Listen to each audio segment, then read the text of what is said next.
Bonjour à tous et à tous, toutes et à tous. Je suis Clara Morlière de la délégation ministérielle du numérique en santé et avec à la fois Inès Gouil qui se présentera et Nolwenn François qui se présentera aussi tout à l'heure. Nous allons animer et vous présenter ce webinaire qui est dédié au sujet donc, du Ségur du numérique en santé, dans le cadre du programme SENES, Ségur usage numérique pour les établissements de santé, et à l'atteinte des cibles d'usage, particulièrement pour tous les établissements qui se sont engagés pour la fenêtre 1 du programme. On reviendra sur le sujet. Il est possible que parmi vous, il y ait des personnes qui sont à la fois engagées dans cette première fenêtre de financement, d'autres qui sont là par curiosité ou qui s'engagent sur la fenêtre suivante. On a également d'autres représentants aussi au niveau régional. Nous allons dérouler les slides. Là, je vous présente rapidement notre ordre du jour avec une très courte introduction sur le Ségur du numérique en santé, un peu plus sur la partie SENES sur laquelle on est aujourd'hui. On va faire un rappel des échéances clés du dispositif SONS de financement à l'équipement. Et ensuite, on va rentrer dans le vif du sujet sur la présentation des indicateurs d'usage du programme SENES avec le partage de remarques et de questions récurrentes autour de ces indicateurs. Pendant ces moments-là, on aura aussi, on ne l'a pas marqué dans l'ordre du jour, mais la possibilité de prendre vos questions à la fin de pas toutes les parties, mais de certaines parties. N'hésitez pas à poser vos questions dans le chat et on pourra aussi y répondre. Et ensuite, on finira par une partie sur la justification de l'atteinte des cibles d'usage. Et enfin, une actualité qu'on vous partagera, c'est un bonus supplémentaire que l'on a introduit sur l'alimentation du DMP par une partie de l'historique présente dans les logiciels métiers. Voilà un peu notre ordre du jour pour l'heure et demie qu'on va partager là maintenant ensemble. On vous rappelle qu'il faut à la fois couper votre micro, donc ça on a commencé par ça, vous levez la main pour demander la parole et vous utilisez le chat pour rebondir, commenter, évidemment. Et alors moi j'ai un petit souci de vidéo et je crois qu'Inès aussi, mais si vous le souhaitez, vous pouvez aussi activer votre caméra ou si c'est compliqué, eh ben, vous la désactivez. Voilà, mais je pense que vous connaissez assez bien ces règles. Donc, on est parti pour la première partie de cet ordre du jour sur globalement les enjeux du Ségur numérique. Vous devez connaître quand même de façon assez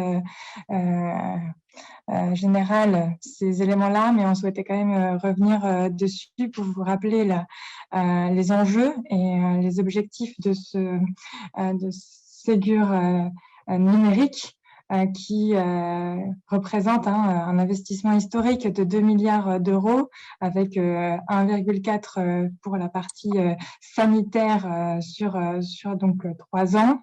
L'objectif du Ségur du numérique est bien donc de généraliser le partage fluide et sécurisé des données de santé entre professionnels de santé et avec les patients dans le cadre du déploiement qui s'est déroulé et qui continue à être effectué en ce premier semestre 2022 de mon espace santé. Cet espace santé comporte à la fois la partie dossier médical du dossier médical partagé et la partie messagerie sécurisée de santé dite citoyenne et comportera plus tard un catalogue d'applications et un agenda. Et donc, vous pouvez tout à chacun, et je vous invite à aller dès à présent activer votre espace santé pour pouvoir voir à quoi il ressemble et vous permettre, l'objectif est de permettre à chacun des citoyens de visionner et disposer de cette vue consolidée de son parcours de soins et d'être acteur de sa santé qui est bien l'objectif aussi de la feuille de route numérique en santé 2022. Donc, le volet 1 du programme SENES que l'on va vous évoquer tout à l'heure rentre complètement dans cet objectif d'enrichir et d'alimenter avec des documents de santé le dossier médical partagé au sein de mon espace santé. Donc, très rapidement, ce programme se construit avec les professionnels de santé et toutes les parties prenantes, les établissements et les éditeurs, avec donc plusieurs couloirs.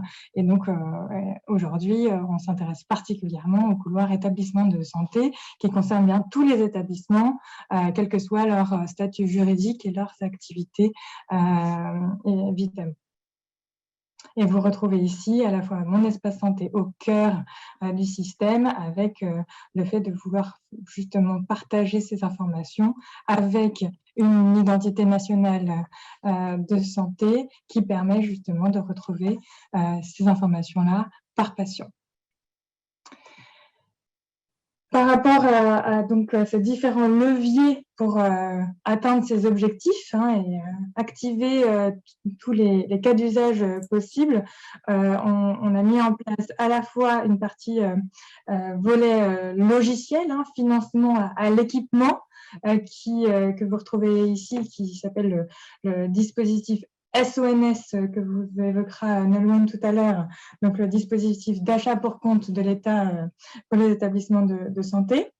On a également le volet transformation et usage, à la fois pour les établissements de santé, les professionnels de santé et les établissements médico-sociaux.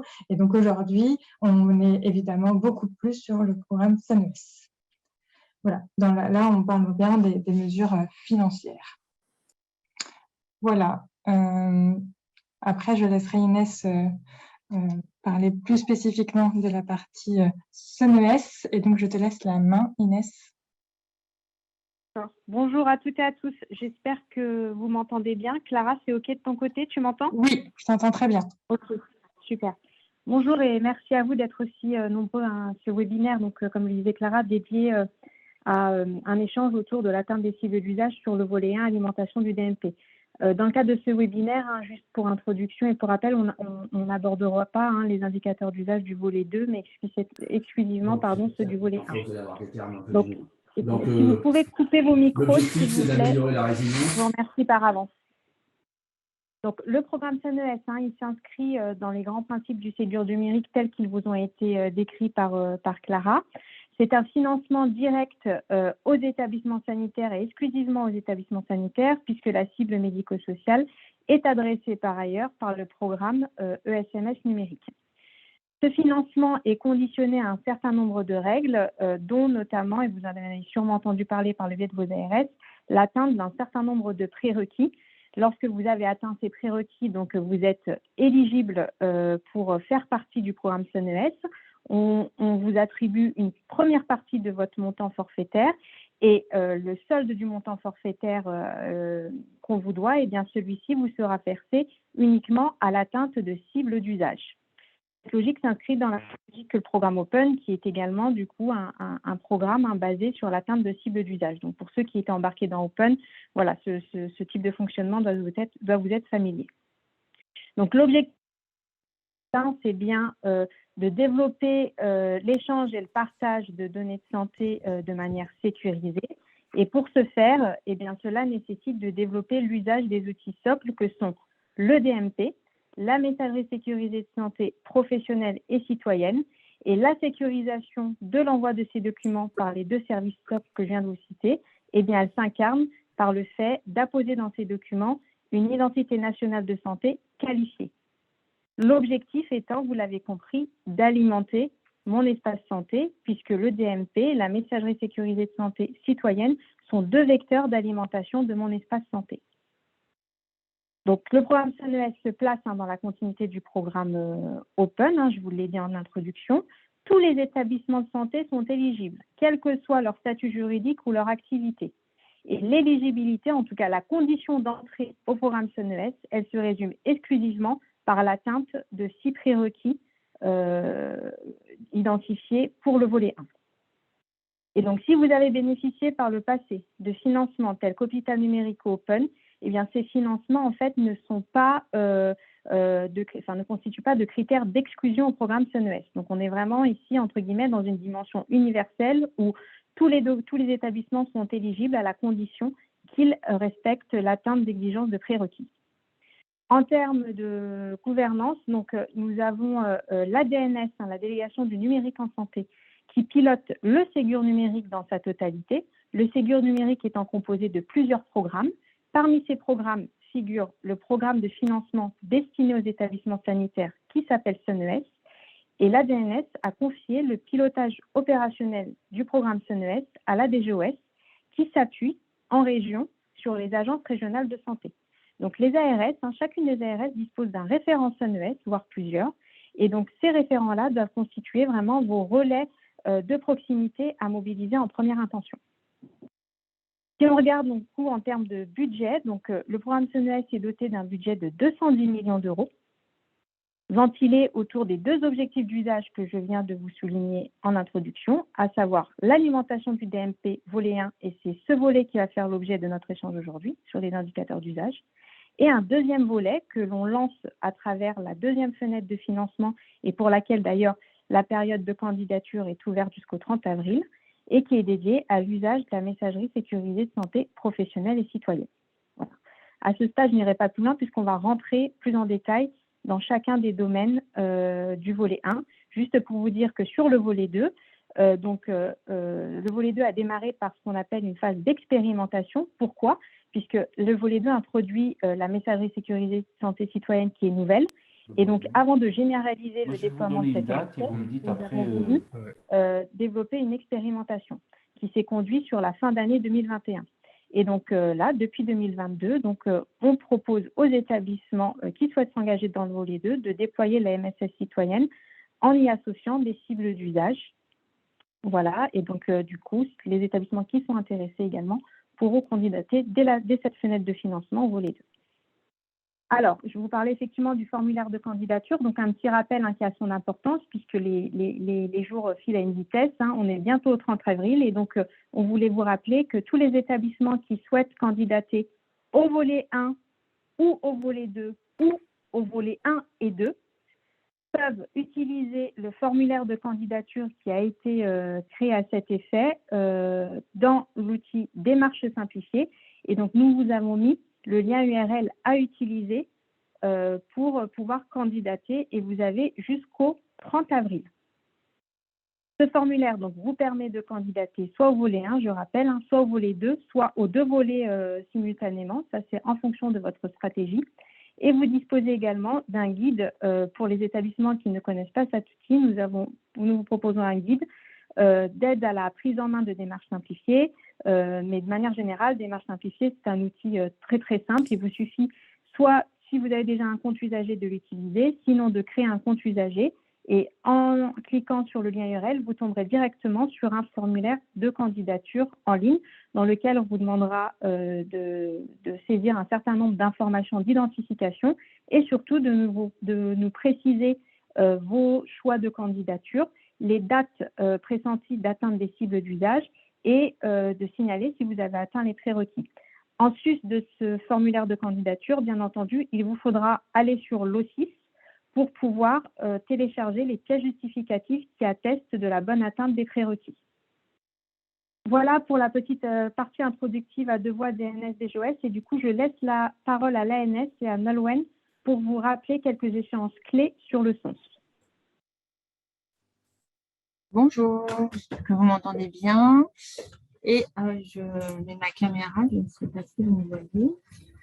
Alors, quelques petits rappels sur les échéances, rappels et informations. Sur les échéances des dispositifs SONS, plusieurs dates. Alors là, sur cette diapo, on vous a mis en bleu les dates qui concernent les éditeurs, puisque c'est la partie référencement du processus pour que les versions soient référencées. Sachant que la date limite pour s'inscrire dans ce dispositif pour les éditeurs était jusqu'à présent positionnée au 15 mai. Elle a été reportée d'un mois. Ils ont maintenant jusqu'au 15 juin pour déposer leur dossier de référencement auprès de l'ANS. Pour les établissements de santé, les dates à retenir, ce sont donc le 15 juillet, date impérative pour que les éditeurs déposent auprès du guichet les demandes d'avance, donc l'ouverture des dossiers avec vos bons de commande signés, ce qui fait qu'il faut impérativement, côté établissement, avoir transmis les bons de commande suffisamment tôt avant cette date pour que les éditeurs aient eu le temps, eux, de transmettre l'ensemble des dossiers de leurs clients auprès de l'ASP, sans quoi ils ne pourront pas bénéficier à votre bénéfice des financements SONS. Et pour ce qui concerne la fin des projets, donc la date limite de dépôt au guichet, donc sur la partie radiologie, biologie, le 15 octobre toujours et le 31 décembre pour la partie référentiel d'identité des pays et plateforme d'intermédiation. Et là encore, ce sont bien les dates limites pour que les éditeurs transmettent au guichet de l'agence de services et de paiement les dossiers, les documents qui valident la fin de projet. Donc, pour les établissements, bien aussi anticiper dans la planification du projet la fin du projet suffisamment en amont pour que les projets et les documents de fin de projet, notamment les VA, puissent être signés et transmis aux éditeurs pour qu'eux-mêmes ensuite n'attendent pas le dernier moment ne soient pas obligés d'attendre le dernier moment pour pouvoir transmettre ces documents de fin de projet, sans quoi le solde du financement ne pourra pas leur être versé et en plus, ils devront rembourser les 30% d'avance qui leur ont été versés à l'ouverture du dossier au dépôt du bon de commande. Quelques éléments complémentaires d'information sur le SONS, sur les événements organisés. Donc, puisqu'il y a une partie certificat pour les établissements à bien avoir commandé pour ce qui est envoi des documents au DMP et puis appel au téléservice INSI. Donc, un webinaire est prévu le 21 avril pour bien rappeler les règles et éventuellement présenter celles qui ont été aménagées dans le cadre du Ségur pour s'adapter notamment aux règles qui ont été travaillées sur la notion de finesse PMSI. Donc, tout ça sera présenté le 21 avril à 10 h avec le lien d'inscription qui est rappelé dans le support, mais que vous pouvez retrouver sur la page webinaire de l'ANS. Et un nouveau dispositif qui est mis en place pour permettre aussi aux établissements de signaler les devis qui ne seraient pas conformes aux dispositions du SONS au niveau du formulaire de contact des pages Ségur. Vous avez une rubrique « Nous contacter », ce qui donne accès à un formulaire et donc là, une possibilité de déposer les devis qui, après examen par les ARS ou les grades, semblent non conformes. Et à ce moment-là, vous pouvez les déposer là. Voilà les informations que je pouvais vous donner en rappel par rapport à ce dispositif SONS, les derniers rappels et autres mises à jour. Voilà pour moi. Je ne sais pas si vous avez des questions. Je vais regarder dans le chat. Je répondrai directement dans le chat si vous voulez. Très bien, merci Nolwenn. Donc effectivement, dans la poursuite de notre ordre du jour, c'était un rappel des grands enjeux et des échanges clés sur le SONS, parce qu'effectivement, voilà, il y a des enjeux sur le fait que vous puissiez signer à temps les bons de commande et aussi que les éditeurs soient évidemment dans les délais à temps. Donc ça, voilà, on fait tout ce qu'on peut pour que ce soit le cas. Après, c'est effectivement un dispositif tripartite avec à la fois la puissance publique, mais aussi à la fois vous et les éditeurs. Donc, il faut que l'idée, c'est que tout le monde se mobilise et pour qu'on atteigne collectivement les objectifs que l'on s'est fixés au bénéfice de la prise en charge des patients et de l'amélioration de la prise en charge, y compris pour les professionnels.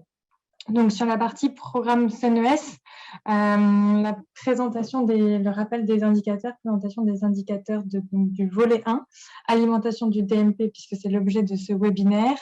Nous avons aujourd'hui 5 indicateurs dans ce volet 1 répartis en 3 domaines.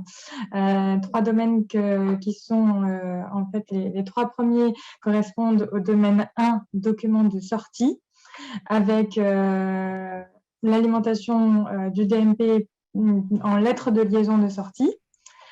En deuxième indicateur lié au premier, l'ordonnance de sortie.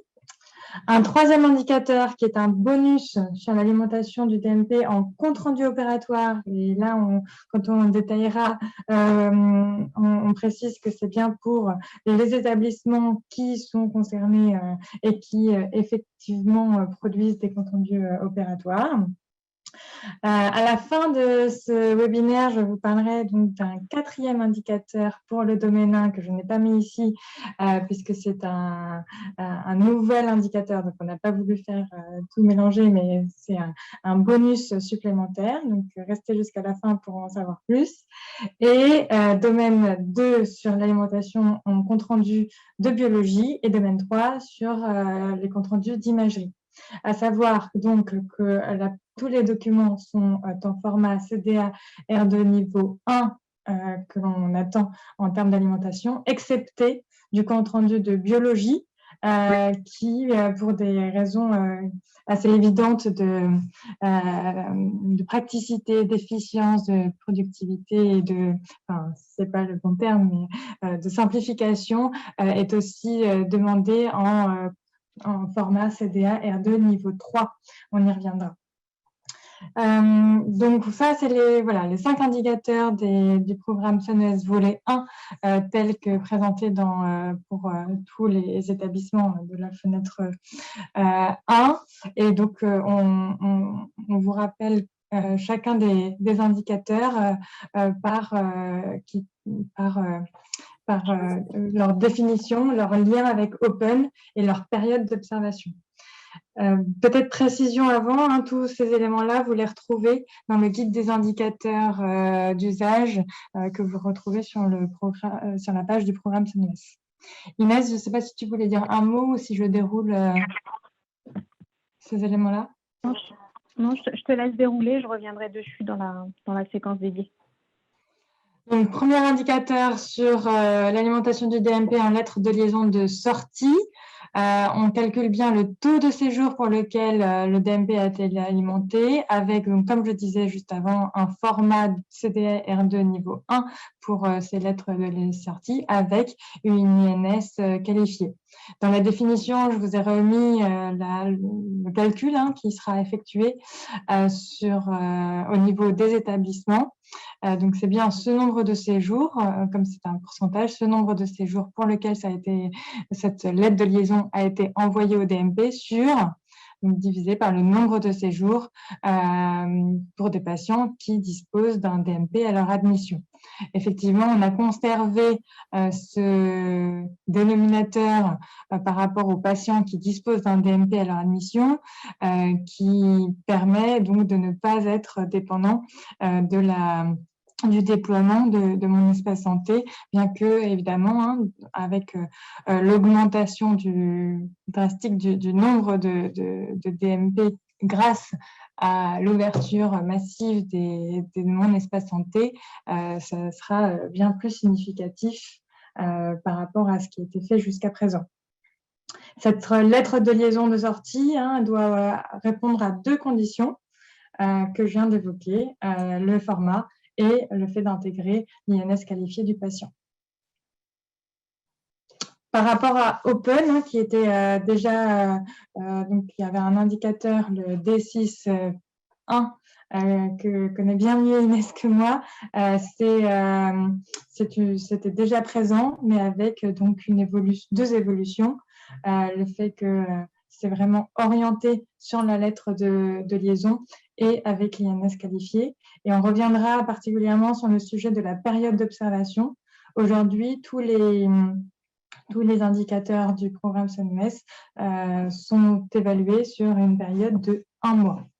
Donc, sur la partie alimentation du DMP en ordonnance de sortie, de l'indicateur DS1.2, c'est donc le taux de séjour, comme pour la lettre de liaison de sortie, pour lesquels le DMP a été alimenté avec au moins une ordonnance de sortie. On précise, et je vais aller un petit peu plus rapidement, parce que tous ces éléments-là sont dans le guide des indicateurs, on précise que l'ordonnance de sortie est bien distincte de la lettre de liaison. Ce sont bien 2 documents différents qui sont alimentés au DMP. Ce n'est pas la même finalité, ce ne sont pas les mêmes professionnels professionnels de santé qui consultent et qui ont besoin de ces deux documents. Donc, c'est pour ça qu'il y a deux indicateurs distincts. Excepté le cas des établissements en HAD qui, parfois, du fait d'un décret spécial, ne produisent pas d'ordonnance de sortie, et notamment dans une période de 1 mois, ça peut arriver. Et donc, dans ces cas-là, on met en place un justificatif avec une pièce particulière, une attestation, et alors ces établissements ne sont pas concernés par cet indicateur. Voilà, pour aller un peu plus vite parce que...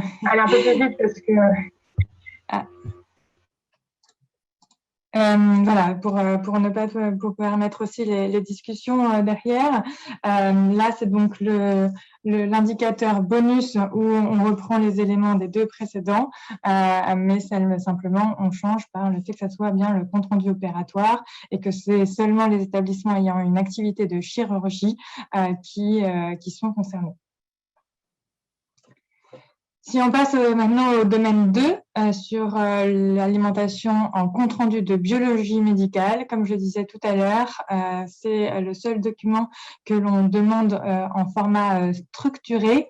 Il y a une petite coquille, excusez-moi, sur le slide. C'est bien taux de séjour pour lequel un compte-rendu de biologie médicale structuré, donc au format CDR de niveau 3, a été transmis au DMP avec une INS qualifiée. Il y a eu un mauvais copier-coller. À savoir qu'il s'agit bien, cet indicateur n'est pas applicable aux établissements avec un laboratoire de biologie non éligible à la ROSP. Là, je laisserai Inès, qui est très, très au fait de ces questions-là, détailler derrière, mais effectivement, il y a cette limitation. Et puis, évidemment... Peut-être tu vas intervenir parce que j'ai eu effectivement quelques questions sur ce sujet dans le chat, donc ça tombe très bien. Donc voilà. Effectivement, dans le domaine 2 et 3, seuls les établissements qui disposent d'un plateau technique en propre, donc soit d'un labo, soit d'un plateau d'imagerie, sont éligibles au domaine 2 et 3. Autrement dit, il faut que le labo ou le plateau d'imagerie ait le même finesse que l'établissement auquel il est rattaché. Car sinon, si vous passez par de la prestation et que vous faites appel à des partenaires pour réaliser ces examens, eh bien, en fait, eux, ils seront par ailleurs financés sur un autre programme d'usage, mais traités, en fait, dans le cadre de l'activité libérale. C'est pour ça qu'on parle de la ROSP. Donc, je répète, seuls les établissements qui disposent d'un plateau technique en propre, c'est-à-dire un plateau technique qui a le même finesse que l'établissement de rattachement, sont éligibles. Donc, voilà, donc on a bien explicité ça dans le guide des indicateurs d'usage, donc n'hésitez pas à y faire référence, mais voilà la règle de gestion pour le domaine 2 et 3. Merci beaucoup Inès.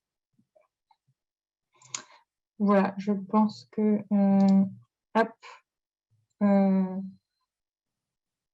c'est l'information la plus importante sur ces deux indicateurs.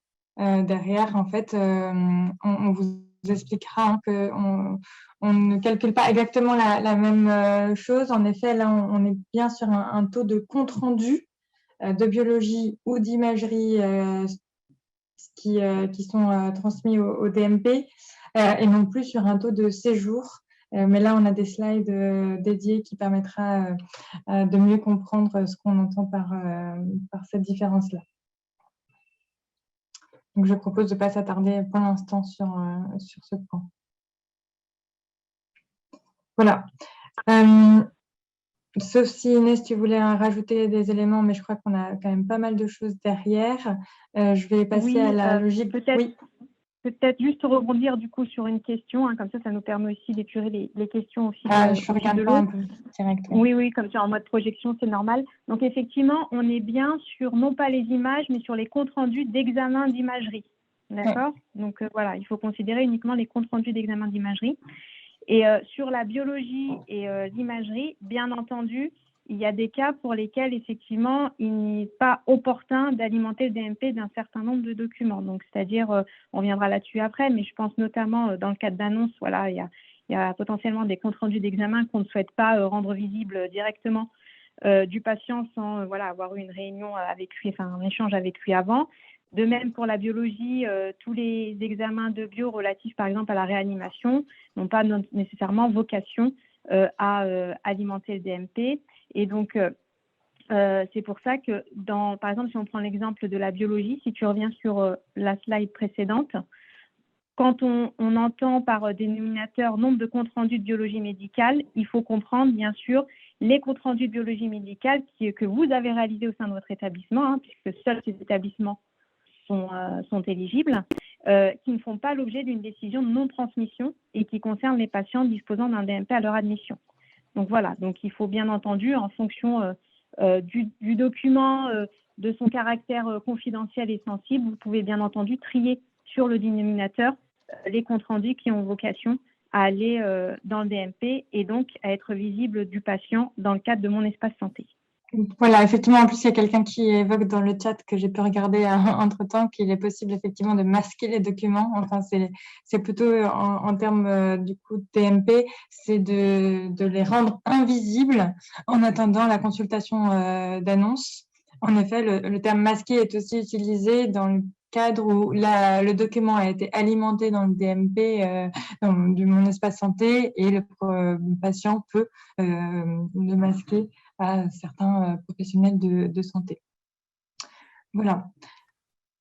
Excusez-moi, une question peut-être en live, c'est possible? Allez, vous. Sur cette question de masquage, effectivement, ça secoue pas mal les équipes médicales, hein, cette question de transmission systématique. Ils en sont à éventuellement envisager, pour certaines, en tous les cas, de différencier ce qu'ils vont envoyer en MSS aux correspondants médicaux et ce qu'ils vont envoyer aux patients. Donc, on va avoir une lettre de liaison plus un compte rendu. Donc, ça risque de devenir compliqué en termes de gestion. Et donc, on peut tout à fait leur communiquer qu'ils vont pouvoir choisir sur l'instant ou de façon paramétrée si le document doit être transmis en l'état, je pense au compte rendu de biologie ou d'imagerie, au patient, ou est-ce qu'on va attendre, on va le transmettre d'abord au correspondant et attendre plus tard de le faire. Ça veut dire que c'est un paramétrage qui est exigé dans le cahier des charges des nouvelles livraisons SOM, ou c'est, j'allais dire, à l'initiative de l'établissement de s'organiser en conséquence. Alors, moi, mon propos, il était un peu différent. C'est-à-dire, c'était de dire, par exemple, il n'y a pas d'utilité, entre guillemets, métier à déverser dans le DMP tous les examens de biologie, par exemple, en lien avec la réa, puisqu'il y en a énormément. Et donc, du coup, on va noyer l'information avec ces examens. L'autre exemple que je donnais, c'était dans le cadre de l'annonce. Donc, effectivement, on a possibilité de masquer dans le DMP, mais je sais que voilà, certaines CME préfèrent éviter d'envoyer quoi que ce soit dans le DMP dès lors qu'il n'y a pas eu le patient qui a été vu en amont. Alors, moi, c'était plutôt dans ce style, dans cet esprit-là que j'alertais sur le fait que, voilà, si au niveau médical, il y a un certain nombre de documents dits sensibles pour lesquels, en fait, il y a un no-go de la CME pour venir alimenter le DMP, il faudra le prendre en compte dans le calcul du dénominateur. Mais après, la question là que vous soulevez, ça va encore plus loin. C'est-à-dire que vous avez une pratique qui fait que vous souhaitez d'abord transmettre des documents à des correspondants avant de les déverser dans le DMP. Donc ça, c'est la stratégie de l'établissement. Et après, je ne suis pas bien placée pour ça, mais je n'ai pas le sentiment que ça a été pris en charge en fait dans le cadre des spécifications du DSR. Mais l'objectif quand même, faut le garder en tête, in fine, c'est quand même de permettre aux patients de disposer en fait de tous les documents qui le concernent sans nécessairement préalablement transmettre et avoir la validation des médecins en amont. À la maison, qui pique le réseau. On est d'accord qu'on parle dans les comptes rendus d'imagerie et de biologie de l'activité externe, hein, et pas de l'activité aux hospitalisés. Parce que là, pour le coup, ça va être des volants énormes, au-delà même de la réanimation, de compte rendu. Il va y avoir plusieurs examens, quasiment des bilans tous les jours, au cours d'une hospitalisation qui va être entre 4 et 10 jours. Ça n'a pas beaucoup d'intérêt. Tout ça. Donc sur l'activité externe, ça ne pose pas de question, mais sauf effectivement les cas d'annonce, il faut qu'on ait en paramétrage. C'est un vrai sujet opérationnel, ça, qui, au-delà de la technique, nécessitera des discussions et des atterrissages avec la communauté médicale. Et ensuite, on essaiera d'adapter la technique qui va bien. Oui, on entend. En tout cas, on fait remonter le point, mais j'ai envie de dire, là, c'est entre guillemets un problème de riche pour le moment, parce que vu la pauvreté du contenu des DMP actuels et du coup de mon espace santé, voilà, on ne s'est pas posé la question dans ce sens-là, puisqu'aujourd'hui, on était plutôt dans une situation où finalement, on n'a rien dans le DMP et donc par extension, rien dans mon espace santé. En tout cas, là, hein, après, il y a le volet 1 sur l'alimentation du DMP et le volet 2 sur la messagerie sécurisée de santé. Donc, effectivement, les deux sont complémentaires, comme vous l'avez évoqué. Pour atteindre les cibles d'usage du volet 1, c'est vraiment sur la partie alimentation du DMP et donc, voilà, des éléments notamment sur les consultations d'annonces qui peuvent être retardés dans le temps ou comme je crois, hein, c'est rendu invisible jusqu'à ce qu'on le rende visible après la consultation. J'ai l'impression qu'il y a pas mal de questions dans le chat. Tu regardes Inès et s'il y a des éléments, on les prendra tout à l'heure. Je propose d'avancer sur la logique de validation des cibles. Oui, vas-y. Donc, comme on vous l'a dit, hein, et on le voit juste après, il y a plusieurs périodes de candidature et de fenêtres de mesure sur le programme SUNES qui répond donc à une logique globale d'augmentation du niveau des cibles, de progressivité des cibles d'usage pour chacun des indicateurs et à une dégressivité des forfaits des établissements pour, d'une certaine manière, récompenser ceux qui ont réussi à s'intégrer le plus rapidement possible dans le programme et donc à atteindre les objectifs que l'on s'est collectivement mis. Donc là, vous voyez effectivement ces cibles hein, qui, pour ceux qui se sont positionnés donc en fenêtre 1 et donc qui ont candidaté en septembre-octobre 2021 et qui sont attendus d'atteindre des cibles lors de ce premier semestre, c'est-à-dire du 1er janvier au 30 juin de cette année. Les cibles d'usage sont donc celles que vous voyez à l'écran, qui peuvent donc être un petit peu différentes en fonction de l'indicateur et qui progressivement augmentent jusqu'à la dernière fenêtre de mesure. Et donc, effectivement, je viens de voir la dernière question dans le chat. Si vous n'arrivez pas, si l'établissement n'arrive pas à atteindre les cibles d'usage qui sont indiquées ici dans la première fenêtre, en tout cas dans la fenêtre dans laquelle il s'est positionné, ici on admet que c'est la fenêtre 1, il peut avoir un report d'atteindre des cibles à la fenêtre suivante, avec donc la possibilité d'atteindre cette fois jusqu'à décembre 2022, en d'abord indiquant ces informations-là à l'ARS de sa région. Et il n'y a pas besoin de recandidater. C'est un report entre guillemets automatique si vous n'atteignez pas les cibles d'usage. Par contre, ce report se fait avec les conditions de cibles d'usage que vous voyez ici et de forfait, dégressivité du forfait qui correspondent à la nouvelle fenêtre dans laquelle vous allez atteindre les cibles d'usage. Donc, c'est pour ça qu'il est tout à fait encouragé d'atteindre les cibles d'usage au plus tôt par rapport aux capacités de l'établissement.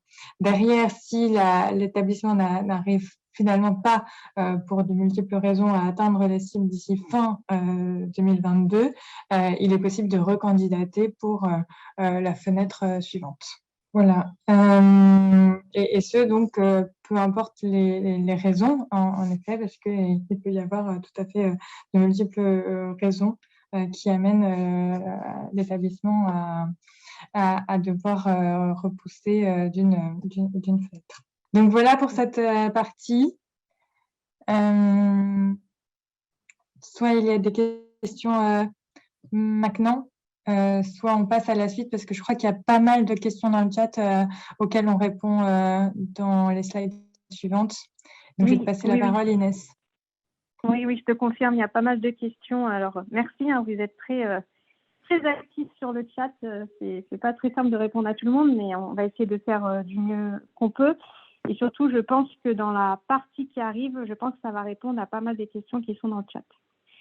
Alors, on s'est dit que ce serait intéressant finalement de capitaliser sur tous les retours qui nous ont été formulés par les établissements depuis le démarrage du programme concernant les indicateurs d'usage pour justement vous partager ces questionnements et en profiter pour vous apporter les retours concernant ces questionnements qui, à mon avis, concernent tout le monde.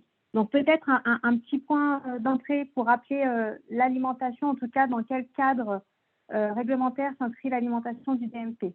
Donc, il existe déjà des obligations dans le cadre de l'article 11-15 du CSP.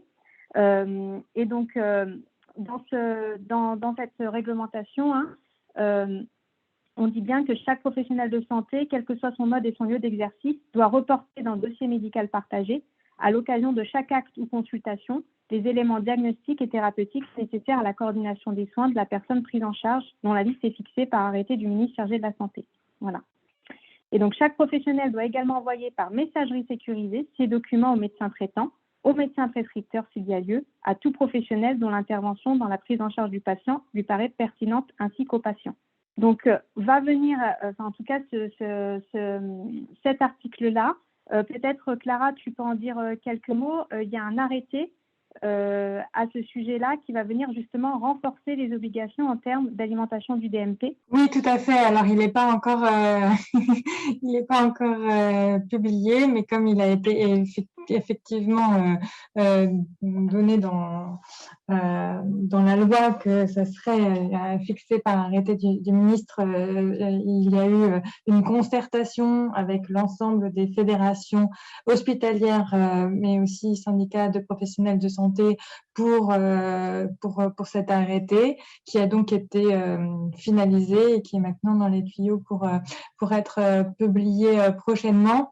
Et cette liste s'appuie évidemment sur les éléments qui sont intégrés dans le cadre du programme Ségur et qui sont financés, et donc qui reprennent les éléments qu'on vient d'évoquer, c'est-à-dire la lettre de liaison de sortie qui était déjà dedans, la prescription, l'ordonnance de sortie, le compte-rendu opératoire aussi va être ajouté. Il y a aussi le compte-rendu de biologie, le compte-rendu de radiologie, et il sera évidemment mis à envoyer et partager avec l'ensemble de l'écosystème une fois que cet arrêté sera publié pour que vous puissiez en prendre connaissance, sachant que donc, ça a été largement concerté avec les représentants des professionnels de santé et des établissements. Donc, du coup, ce qu'il faut bien que vous compreniez là, c'est qu'effectivement, dans le cadre de ce net, finalement, on vous propose une incitation financière pour, finalement, entre guillemets, vous mettre en ordre de marche en avance de phase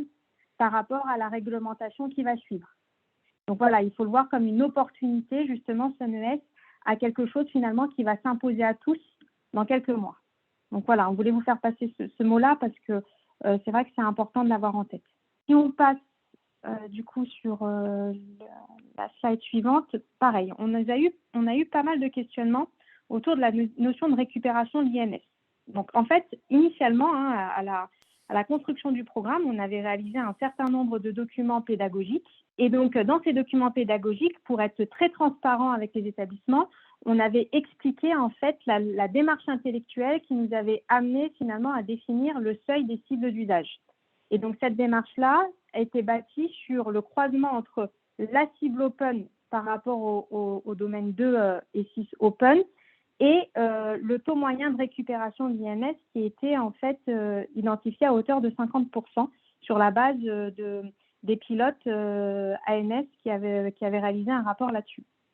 Donc, voilà pourquoi, en fait, dans le premier tableau qu'on a retiré du coup, parce qu'on a vu que c'était générateur de confusion, en dessous de chacune des cibles d'usage, vous aviez cible open, récupération INS. Mais c'était juste, faut prendre ces informations vraiment comme des informations à titre informatif qui vous expliquaient la démarche intellectuelle mise en place pour fixer les seuils d'atteinte des cibles. Vous n'avez pas, lorsque vous devez calculer vos indicateurs, on ne vous demande pas de nous donner le taux de récupération INS, pas du tout. Hein.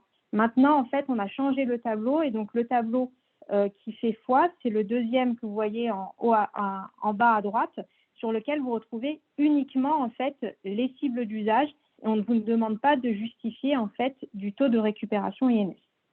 Donc ça, c'était le premier point qu'on voulait partager avec vous. Et donc, cette cible d'usage-là, bien entendu, les cibles d'usage-là, elles sont établies sur la base des formules de calcul que vous a présentées Clara précédemment et qui sont explicitées aussi précisément dans le guide des indicateurs d'usage. Alors, ensuite, j'ai vu que pas mal de personnes nous questionnent sur les API et le DMP, l'alimentation du DMP. Bon. Dans le cadre de SunES, on est vraiment dans une logique d'usage et donc, en fait, le financement, d'autant plus que voilà, il existe un financement fonds qui s'adresse directement aux éditeurs. Sun a vraiment vocation finalement à soutenir la transformation organisationnelle qui permet aux professionnels de développer des usages autour d'un certain nombre d'outils. Donc, on ne préempte pas, dans le cadre de SunES, de solutions techniques. Pour autant, on ne peut pas faire fi en fait du contexte technique dans lequel les établissements évoluent. Et donc, on rappelle que pour alimenter le DMP, l'utilisation de l'INS qualifié est nécessaire. En tout cas, les cibles d'usage seront comptabilisées si et seulement si les documents déposés dans le DMP sont référencés avec une INS qualifiée. Aujourd'hui, on a eu un échange avec la CNAM et clairement, la CNAM nous dit qu'alimenter le DMP de documents référencés avec une INS à partir de l'API V1 est très complexe, risqué, non pérenne, non testé, ni validé par la CNAM et le GIE Cesium Vital, et donc ça ne devrait pas être envisagé. Donc si, d'un point de vue réglementaire, on ne peut pas vous obliger à utiliser l'API V2, pour autant, on vous le recommande très fortement, car si vous faites appel à l'API V1, ça sera très compliqué en fait d'alimenter le DMP de manière sécurisée dans la mesure où vous allez devoir jongler entre deux flux identités, le flux INS qualifié et le flux INS calculé, ce qui est quasiment impossible pour la CNAM et le GIE Cesium Vital. Et donc, pour toutes ces raisons, on vous recommande très, très fortement d'avoir recours à l'API V2 du DMP. Et la CNAM va même plus loin, c'est-à-dire que s'il y a des erreurs d'identification, bien entendu, la CNAM ne pourra pas être tenue responsable des anomalies rencontrées. Et donc, on rappelle que l'API V1, c'est-à-dire celle qui utilise l'INS calculé, et l'API V2 sans INS qualifié, donc ce sont toutes les versions inférieures strictement à la V2.4, seront définitivement arrêtées à fin d'année 2022. Et dans le cadre de SONS, d'ailleurs, on est bien dans la cible de l'API V2, c'est-à-dire que les solutions référencées, ce sont exclusivement les solutions en fait, qui sont en capacité de mobiliser l'API V2. Et donc, l'INS qualifié, alors attendez, j'ai les messages qui arrivent en même temps. Donc, l'INS qualifié avec l'application de l'ensemble des règles d'identité-vigilance apporte un niveau de garantie élevé sur le fait d'alimenter le DMP du bon patient. Donc voilà, donc en fait, si je résume, d'un point de vue SunES, on se positionne sur les usages et donc plutôt sur le soutien des établissements dans la transformation organisationnelle. On n'a pas vocation à obliger les établissements à utiliser une solution technique plutôt qu'une autre, sauf que lorsqu'on échange avec la CNAM, eh bien, on a un devoir de conseil vis-à-vis de vous en vous disant qu'on ne conseille pas du tout l'API V1. On ne peut pas l'interdire, mais on ne le conseille pas du tout dans la mesure où utiliser l'API V1 pour déposer des documents référencés avec une INS qualifiée dans le DMP est de l'ordre quasi impossible et surtout très risqué en termes d'identification sur du patient, puisque l'API V1, c'est l'INS calculé, alors que dans SunES, on vous demande l'INS qualifié et c'est seulement à partir de l'API V2, V2.5, qu'on peut réaliser tout cela. V2.4, pardon. Voilà pour cette première question. Si on passe sur l'histoire du data matrix. Il me semble que c'est la slide d'après. Voilà. Donc, pour avoir des documents considérés comme éligibles aux cibles d'usage sur le volet 1, on attend bien des documents référencés avec une INS qualifiée. Et donc, ceci se traduit pour les documents PDF, donc hors ordonnance de sortie, par le fait d'intégrer l'INS et le data matrix. Et pour le document CDA qui encapsule le PDF, du coup, c'est de disposer d'une en-tête qui doit intégrer cette INS qualifiée suivant le référentiel du cadre d'interop.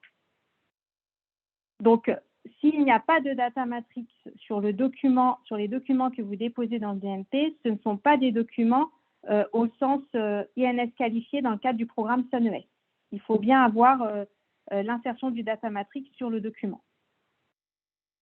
Pourquoi hors ordonnance de sortie? Parce que dans le cadre du PDF, en fait, l'ordonnance de sortie est structurée de manière où c'est compliqué d'insérer en fait un data matrix. Par contre, dans le CDA, bien entendu, l'en-tête des ordonnances de sortie doit faire figurer l'INS qualifié. Tout ceci est bien explicité dans les liens que je vous mets à l'écran. Donc là, je balaye, si vous le souhaitez, toutes les questions et puis on prendra un long temps de questions-réponses pour pouvoir rebondir sur les questions du chat. Alors, sur la notion de séjour, pareil, on a eu pas mal de questionnements là-dessus et ce n'est pas forcément très simple à comprendre. Donc, ce qui s'est passé, c'est qu'on a capitalisé un petit peu sur le programme Open où on s'est rendu compte qu'effectivement, les établissements avaient eu du mal à identifier ce que devait couvrir en fait la notion de séjour. Et on a construit ça avec l'ensemble des fédérations hospitalières. On a convenu ensemble qu'il fallait proposer une définition au sens de SunES. On a bien conscience que la notion de séjour au sens SunES ne correspond pas nécessairement à ce que vous utilisez en termes de logique concernant la facturation. Pour autant, dans le cadre de SunES, on a pris le temps avec les fédérations hospitalières de proposer une définition adaptée en fonction des prises en charge de patients. Et donc, sur les établissements MCO et SSR, donc, un séjour se caractérise par une date d'entrée et une date de sortie, classiquement. Sur la partie psy, un séjour est caractérisé par une date d'entrée et une date de sortie et peut comprendre plusieurs venues du patient, puisqu'on a des prises en charge particulières. Pour la HAD, il s'agit de séjours de patients adultes hospitalisés au moins 8 jours, séjour non précédé d'un autre séjour en HAD dans le mois précédent et non suivi d'un séjour en HAD le mois suivant. En radiothérapie, en chimiothérapie, j'avais une personne qui me posait la question. Donc, un séjour est une succession d'au moins 3 séances en moins de 3 mois. Et pour la dialyse, un séjour couvre une période de 4 mois, au cours de laquelle ont eu lieu au moins 3 séances de dialyse au sein de la même structure juridique. Et donc, ces définitions-là, elles sont bien explicitées dans le guide des indicateurs d'usage. Ce qu'il faut avoir en tête, c'est que le fil rouge qui a été retenu pour la définition de séjour, c'est le moment où la lettre de liaison doit être produite par l'établissement. Donc, bien entendu, vous n'allez pas faire à chaque venue une lettre de liaison. C'est pour ça qu'on donne la possibilité aux établissements de regrouper plusieurs venues en un seul séjour, dès lors que vous considérez que ces venues constituent finalement une entité logique de création en sortie de lettre de liaison de sortie. Donc, c'est vraiment la logique qui doit en fait vous permettre, lorsque c'est un peu plus compliqué, que vous avez des prises en charge particulières, d'identifier finalement le périmètre de votre séjour. Donc, vous avez tout à fait, je répète, la possibilité de grouper plusieurs venues d'un patient pour que ces venues constituent un séjour. Et c'est vraiment l'entité séjour qui doit donner lieu à une lettre de liaison de sortie. Il faut avoir en tête un séjour égale une lettre de liaison de sortie. Alors, c'est celui d'avant. Je crois que ça on a sauté une slide.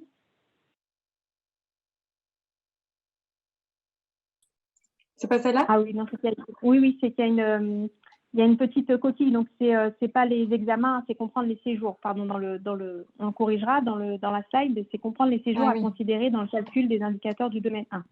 Donc, effectivement, pour le domaine 1, on est bien sur une notion de séjour, là où pour le domaine 2 et 3, on va dénombrer des comptes rendus d'examen. Donc, sur le domaine 1, je rappelle, ce sont les indicateurs relatifs à la lettre de liaison de sortie, à l'ordonnance de sortie et au compte rendu opératoire. Donc là, on vous a fait un petit schéma qui vous, finalement, fait la corrélation entre la période d'observation de l'indicateur et les séjours à comptabiliser. Donc, la période d'observation, même si on y revient après, je commence à introduire le sujet, on est sur une période d'observation d'1 mois. C'est-à-dire que pour tous les indicateurs, quelles que soient les structures, quelles que soient les activités, les indicateurs doivent être observés pendant une période d'1 mois. Donc, si j'illustre ce propos, si vous comptez atteindre les cibles d'usage du volet 1 au 30 juin 2022, ça veut dire qu'il faut que vous commenciez à mesurer votre indicateur le 1er juin 2022 pour le clôturer au 30 juin 2022. Et donc, pendant cette période, eh bien, il faut vous poser la question des séjours qui rentrent dans votre périmètre de calcul. Et donc, finalement, ce sont tous les séjours Du coup, ça qui va se vous termineront. Ah, est-ce que vous pouvez couper votre micro, s'il vous plaît? Merci. Donc, ce sont tous les séjours dont la date, logiquement, se termine pendant la période d'observation. Et donc, les séjours qui sont hors du périmètre, ce sont les séjours qui se terminent avant le démarrage de la période de mesure, les séjours qui se terminent après la période d'observation de l'indicateur. Donc, les séjours à considérer, ce sont uniquement les séjours pour lesquels, en fait, vous avez une date de fin qui rentre dans votre période d'observation, puisque la lettre de liaison de sortie conclut votre séjour, ainsi que l'ordonnance de sortie et le compte-rendu opératoire qui sont censés être également transmis à la fin du séjour. Et donc, voilà, on a fait ce schéma-là de manière à vous permettre de faciliter plus aisément, en fait, le périmètre des séjours à comptabiliser pour le domaine 1.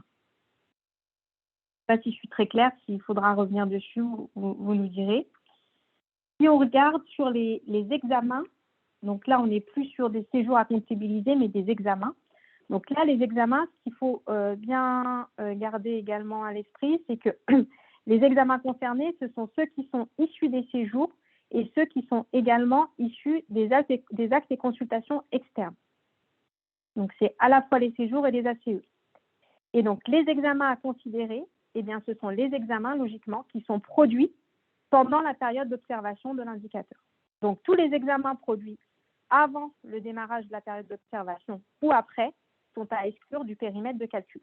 Voilà pour la précision sur le périmètre de calcul. Et donc, tout cela, justement là, hein, on ne l'a pas encore publié, on attendait ce webinaire, mais toutes ces évolutions, en fait, toutes ces précisions n'existaient pas nécessairement dans le guide des indicateurs parce qu'on n'avait pas forcément anticipé tous ces questionnements avant d'avoir les interrogations des établissements. Et donc là, on a mis à jour le guide des indicateurs d'usage avec toutes ces précisions de manière à ce que vous puissiez vraiment l'avoir dans les mains de manière durable. Et donc la prochaine version, la prochaine mise à jour sera publiée cette semaine sur la page SUNES.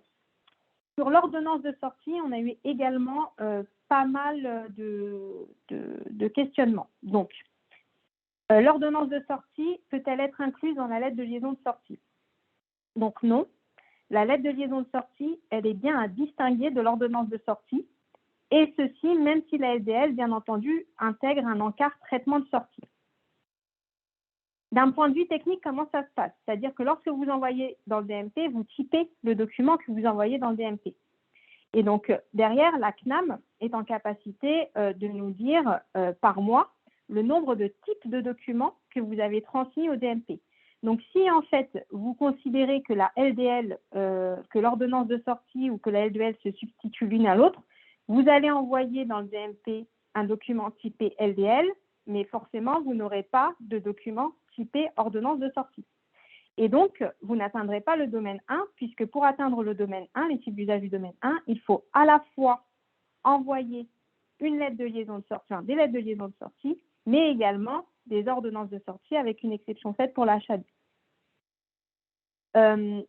Pourquoi on distingue la LDL de l'ordonnance de sortie?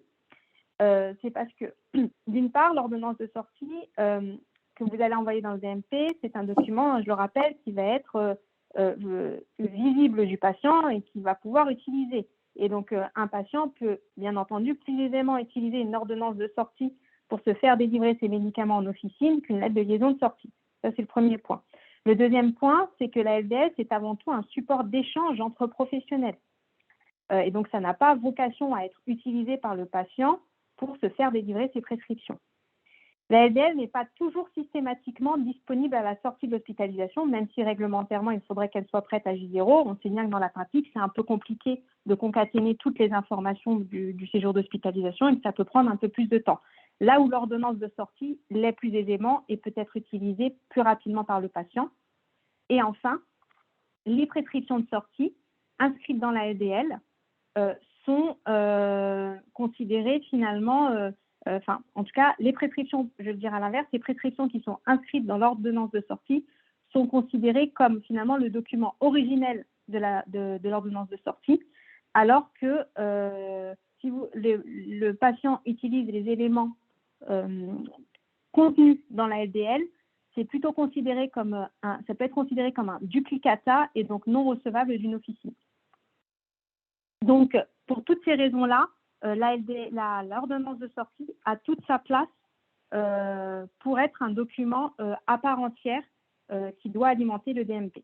Alors, on avait également une question relative au dépôt de la lettre de liaison à J0. Donc, si la lettre de liaison n'est pas produite au jour de la sortie, mais déposée dans le DMP à quelques jours de la sortie, est-elle quand même comptabilisée dans l'indicateur? Donc, oui, bien entendu, dès lors qu'elle est, que vous l'avez déposée pendant la période d'observation de l'indicateur. Hein. Après, du coup, ça nous fait revenir à la slide plus haut. Mais nous, effectivement, on ne va pas au niveau des indicateurs d'usage. On n'a pas moyen de vérifier, en fait, à quel moment la LDL a été produite. Est-ce qu'elle a été produite au jour de la sortie ou à J+2, J+3? Ça, voilà, on n'a aucun moyen de le savoir. Nous, ce qu'on va comptabiliser, c'est vraiment sur la période d'observation que vous nous mentionnez, le nombre de LDL que vous avez déposé dans le DMP. Et on n'aura pas, en fait, croisé cette information avec la date réglementaire à laquelle la LDL est censée être produite. Quelles sont les ordonnances de sortie à considérer? Donc, toutes les ordonnances présentent un intérêt à être déposées dans le DMP. Après, voilà, on identifie plusieurs types d'ordonnances et de prescriptions. Donc, tout ça pour vous dire que ça ne s'arrête pas nécessairement aux uniques prescriptions médicamenteuses. On peut retrouver des prescriptions de soins, des prescriptions de dispositifs médicaux, des prescriptions de transport médicalisé, d'examens complémentaires. Donc voilà, si en fait il y a un intérêt métier, médical, de coordination à déposer une ordonnance de sortie, on est bien sur des ordonnances de sortie exclusivement, une ordonnance de sortie dans le DMP, que ce soit à la fois pour le patient, mais également vis-à-vis des autres professionnels de son parcours de santé, vous pouvez bien entendu venir alimenter le DMP de ces prescriptions. Et dans le cas où le séjour fait l'objet de plusieurs ordonnances de sortie, celles-ci sont transmises par l'eau au DMP. Par rapport à ce que tu viens de dire, il y a une question, que signifie la transmission par l'eau des ordonnances relatives à un même séjour, puisque tu viens d'en parler là. On peut concaténer en fait plusieurs prescriptions et les transmettre au DMP. Alors, l'applicabilité de l'indicateur compte rendu opératoire, donc je crois que Clara vous en a parlé, mais cet indicateur, c'est un indicateur bonus. Ça veut dire que, bien entendu, seuls les établissements qui sont en capacité et en légitimité, du coup, de produire des comptes rendus opératoires sont concernés. Donc, ceux qui ne sont pas concernés par le compte rendu opératoire, bien entendu, vous restez éligible au domaine 1 et vous serez uniquement challengé sur l'atteinte des cibles d'usage en lettre de liaison de sortie et en ordonnance de sortie. Ceux qui sont éligibles au compte rendu opératoire, eh bien, si vous atteignez les cibles d'usage relatives au CRO, vous bénéficierez de 10% de bonus par rapport au montant forfaitaire du domaine 1. Qui est éligible? Seuls les établissements qui disposent d'une activité de chirurgie donnant lieu à un compte rendu opératoire. Et donc, le compte rendu opératoire est un document aussi distinct de la lettre de liaison. Et donc, c'est la même logique, c'est-à-dire que derrière, si vous faites le choix, lorsque vous typez votre document que vous souhaitez transmettre au DMP, si vous typez le document exclusivement CRO alors que c'est une LDL, eh bien, nous, on considérera que vous avez alimenté le DMP uniquement de compte rendu opératoire et pas de LDL. À l'inverse, si vous typez le document le compte rendu opératoire LDL, vous n'aurez que l'atteinte de la cible d'usage du LDL et vous ne pourrez pas bénéficier du bonus CRO. Donc voilà, donc les trois documents sont bien à typer et à distinguer pour pouvoir bénéficier des cibles d'usage, sachant que le compte-rendu opératoire est un bonus, là où la LDL et l'ordonnance de sortie sont, entre guillemets, les indicateurs en dur du domaine 1 pour prétendre à un financement domaine 1. Alors, je vois apparaître dans le chat quelques questions très rapidement. Donc, le CRH, le compte-rendu d'hospitalisation. Ça, c'est à voir également parce que la LDL, elle a un contenu réglementaire. Donc, nous, on ne va pas aller regarder, en fait, hein, on va être très transparent avec vous, on ne va pas regarder si la LDL, le contenu de la LDL correspond, en fait, aux exigences réglementaires. Mais voilà, si vous utilisez un CRH en place du LDL et que ce CRH rentre dans les prérogatives de la LDL, ben vous pouvez typer CRH, vous le typez LDL, et donc ce sera bien le CRH type LDL qui sera comptabilisé en tant que LDL vis-à-vis de la CNAM, et donc nous, on dénombrera bien le nombre de LDL que vous aurez déposé. Focus sur les questionnements donc, récurrents autour du domaine 2 et 3. Donc, domaine 2 et 3, je rappelle, sont les domaines relatifs à la biologie médicale et à l'imagerie. Donc, est-ce que les indicateurs sur la biologie et l'imagerie sont applicables à tous les établissements? Donc, non.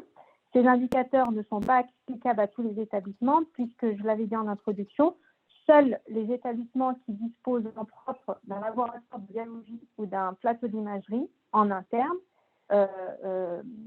sont éligibles au domaine 2 et 3. Et donc, en termes de finesse, ça se traduit comment? Ça veut dire que seuls les établissements qui ont la même immatriculation juridique que l'établissement dans le fichier national des établissements sanitaires et sociaux sont éligibles pour cet indicateur. Autrement dit, il faut que le plateau ait le même finesse que l'établissement de rattachement, sans quoi ces entités-là sont traitées dans le versant médecine de ville et pas dans le versant sanitaire à travers le programme SANES. Bien entendu, si vous souhaitez candidater, si vous êtes un établissement qui n'est pas éligible au domaine 2 et 3, vous pouvez tout à fait candidater au domaine 1. On n'est pas obligé dans le volet 1. Le volet 1, entre guillemets, n'est pas solidaire. C'est-à-dire que vous pouvez très bien candidater au domaine 1 ou au domaine 2 ou au domaine 3, voire juste le domaine 1 si vous n'êtes pas éligible. Voilà, il n'y a pas de souci là-dessus. Et puis, je ne vais pas revenir là-dessus parce qu'on en a parlé en introduction. Voilà, on a rappelé, doit-on transmettre tous les CR de biologie ou d'imagerie au DMP? Donc, pas nécessairement. Les établissements peuvent décider de la non-transmission d'un certain nombre de comptes rendus dès lors que ces comptes rendus intègrent des informations qu'on ne souhaite pas divulguer pour le moment aux patients à travers mon espace santé. Mais il faudra du coup le prendre en compte dans les dénominateurs et les retirer du dénominateur en termes de calcul. Alors, du coup, peut-être on peut prendre un petit temps, je regarde l'heure, 15h15, très très rapidement parce qu'il y a énormément de questions. On va alimenter la FAQ des questions pour lesquelles on n'aurait pas apporté de réponse, qui est sur le site SANES. Est-ce que certaines personnes souhaitent prendre la parole pour peut-être exprimer leurs questions à l'oral? Parce que là, ça va être un peu long s'il faut que je lise toutes les questions. Bonjour. Bonjour. Excusez-moi, en fait, la question, c'est par rapport à la dernière question que j'ai posée dans le chat, c'est là, tout à l'heure, vous avez dit, par exemple, pour la biologie ou la radiologie, que effectivement, on pouvait dire que certains comptes rendus n'étaient pas à déposer dans le DMP, ce qui s'entend. Hein. La question, c'est qui c'est qui va juger, puisque en fait, quand on dit que certains ne sont pas à déposer dans le DMP, ceux-là, en fait, sortent de la base de référence par rapport au taux qu'il faut calculer, si j'ai bien compris. Oui. Alors, il faut que ce soit pour moi, il faut que ce soit une décision médicale, la CME, c'est-à-dire qu'en CME, ce sont bien les professionnels qui décident des types d'examens qui n'ont pas à être déposés immédiatement dans le DMP. Oui. Donc, en fait, ça fait référence un peu à l'indicateur Open, où en fait, on ne typait pas, on n'était pas dans vous devez alimenter le DMP à partir d'une LDL, etc. Si vous vous rappelez bien, on était dans les documents alimentant le DMP qui font partie d'une liste validée en CME. Donc, voilà. Donc, pour moi, c'est un échange qu'il faut avoir avec les professionnels en identifiant, entre guillemets, les cas d'usage qui ne doivent pas faire l'objet d'une alimentation DMP. Ok, Mais donc ça doit ça rester quand reste même. intra-établissement, en fait. Je veux dire, Oui, l'établissement ne va pas oui. donner, en fait, ses critères à l'ARS. Ah non, du tout. Voilà. Non. Ça, c'est vraiment une décision entre professionnels de votre établissement, hein. Ah non, bien entendu. Oui, mais ma question, c'était comment, en fait, la CNAM va pouvoir vous dire, ben moi, effectivement, j'ai reçu, on va dire, 50 comptes rendus de biologie. De base, en fait, on sait qu'il y a eu 100 comptes rendus de biologie qui auraient pu être produits puisqu'il y avait alors, prescription. ouais. Et comment on fait Alors, le détail? Parce que là, ça ne fait pas 50%, vu qu'on a peut-être 10 ou 15 qui ne devraient pas rentrer dans le calcul. Oui. Mais nous, on va repartir, en fait, la formule de calcul côté CNAM, elle va nous dire le nombre de documents, effectivement, que vous avez mis dans le DMP, mais en dénominateur, nous, on repart du dénominateur que vous déclarez. D'accord. Pour les séjours, c'est pareil. La CNAM n'a aucun moyen de connaître, en fait, le nombre de séjours pendant la période d'observation. Donc, le dénominateur, on repart sur le déclaratif établissement. D'accord, donc c'est le déclaratif établissement. Voilà. D'accord. Voilà, c'est ça. Ok, merci. Je vous en prie. Moi, j'aurais une question autour de documents scannés, parce qu'aujourd'hui, on a encore des documents manuscrits qu'on pourrait déposer sur le DMP, tout en étant accompagnés d'une lettre au format CDAR2 niveau 1. Est-ce que ce serait recevable ou pas? Alors, on est sur du PDF, là. Oui, mais si on a une ordonnance, par exemple, qui est manuscrite, elle est scannée pour être après déposée. Alors, peut-être que s'il y a un en-tête, peut-être qu'il y a un PDF. Il y aurait un document accompagnant. Et vous le reformatez. Ah non, ça ne peut pas être un document à part. Par contre, il faut reformater le document pour moi. Il serait envoyé, si vous voulez, en une seule fois. Ce serait un PDF de 2 pages, un document d'en-tête au format attendu, plus le document scanné. Ah oui, dans ce cas…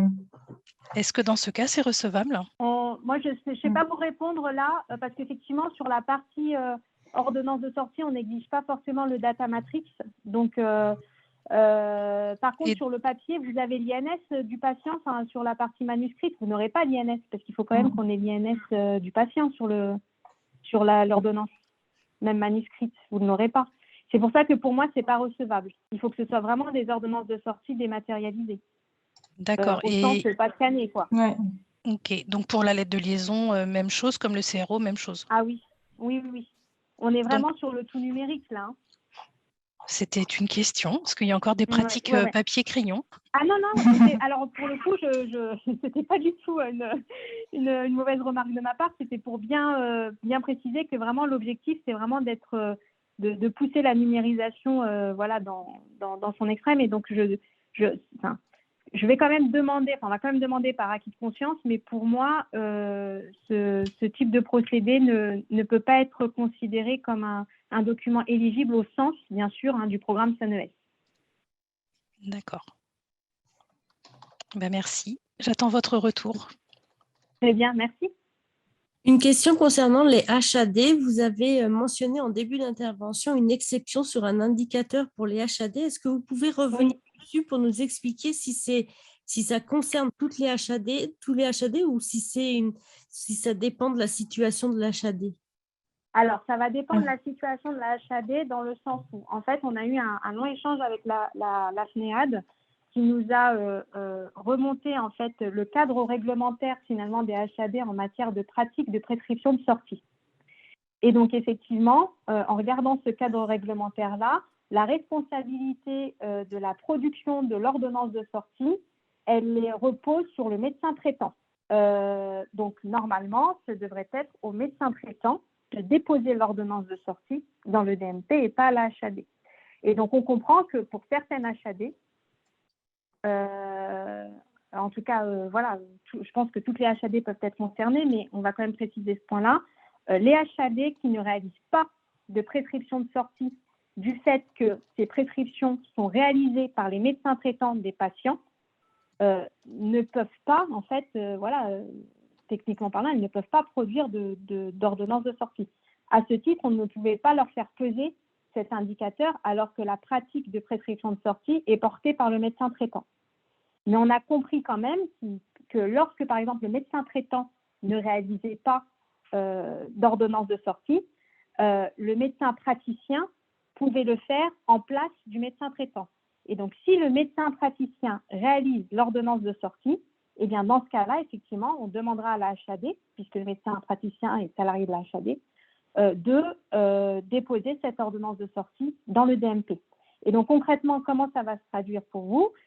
C'est finalement, dans la période d'observation, il faut que vous puissiez nous dire, enfin, que vous puissiez identifier si le médecin praticien a réalisé ou non des ordonnances de sortie en place du médecin traitant, puisque ça peut arriver, mais ce n'est pas, pas l'usage de ce qu'on a compris, hein, le plus couramment concerné. Mais si le médecin praticien a réalisé des ordonnances de sortie, eh bien, effectivement, dans ce cas-là, il faut que la HAD, elle dépose les ordonnances de sortie dans le DMP et elle est concernée par l'indicateur ordonnance de sortie.